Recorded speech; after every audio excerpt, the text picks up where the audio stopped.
হায় হায় হায়, এই উম্মতের জন্য তো সুবাদে আমি এক হাদিস আপনাদেরকে দেখাইতেছি। রসুল কি পাইলাম আর কি করতেছি। ওই রসুলের কারণে এই উম্মত জাহান্নামে যাবে, কিন্তু হাতকড়ি থাকবে না। এই উম্মত জাহান্নামে যাবে, পায়ে বেড়ি থাকবে না।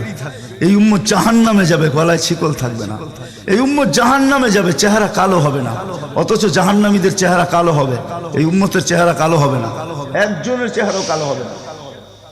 ফেরেশতা জিজ্ঞেস করবে, আল্লাহ চেহারা তো ঝকঝকে, গলায় নাই শিকল, পায়ে নাই বেড়ি, হাতে নাই হাতকড়ি, এটা আবার কি পাঠায় দিলেন? তো আল্লাহ জবাব দিবে, আমার বন্ধুর উম্মত, খবরদার।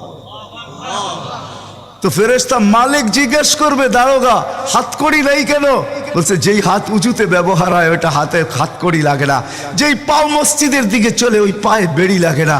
যেই কপাল আমার কুদরতি পায়ে জীবনে একবারও আমাকে পাওয়ার জন্য ঠেকায়া দিছে, সেজদা করছে, ওই চেহারা কোনোদিন কালো হয় না, গলায় কোনোদিন চিকন লাগে না। 3 জায়গায় আগুন লাগাবে না, খবরদার। চেহারায়, হাতে, পায়ে, বাকি শরীরে লাগায়া দাও। আগুনকে যখন মালিক হুকুম দিবে ধরার জন্য, আল্লাহ আমাদেরকে শিখায় দিবে, স্মরণ করায় দিবে, আমরা কলেমা পড়তে থাকবো। আগুন আসবে আর যাবে, আসবে আর যাবে, ধরবে না। একবার, দুইবার, 3 বার হবে। মালিক কোরা চার্জ করবে, লাঠি চার্জ করবে, ধরিস না কেন? তো আগুন বলবে, লাইসালি সুলতানুন আলা মান ক্বালা লা ইলাহা ইল্লাল্লাহ মুহাম্মাদুর রাসূলুল্লাহ। এই কলেমা যে পড়ে তাকে ধরার ক্ষমতা আমার নাই। তারপরে আল্লাহ নিজে কি করবে? ইমাম কুরতুবী রহমাতুল্লাহ আলাইহি লেখছেন, ফাআমাতাল্লাহু মাউতাতান, আল্লাহ আমাদেরকে ঘুম পড়ায়া দিবে। মৌতের যেরকম ঘুমের দোয়া, মৌতের দোয়া আর ঘুমের দোয়া একই দোয়া।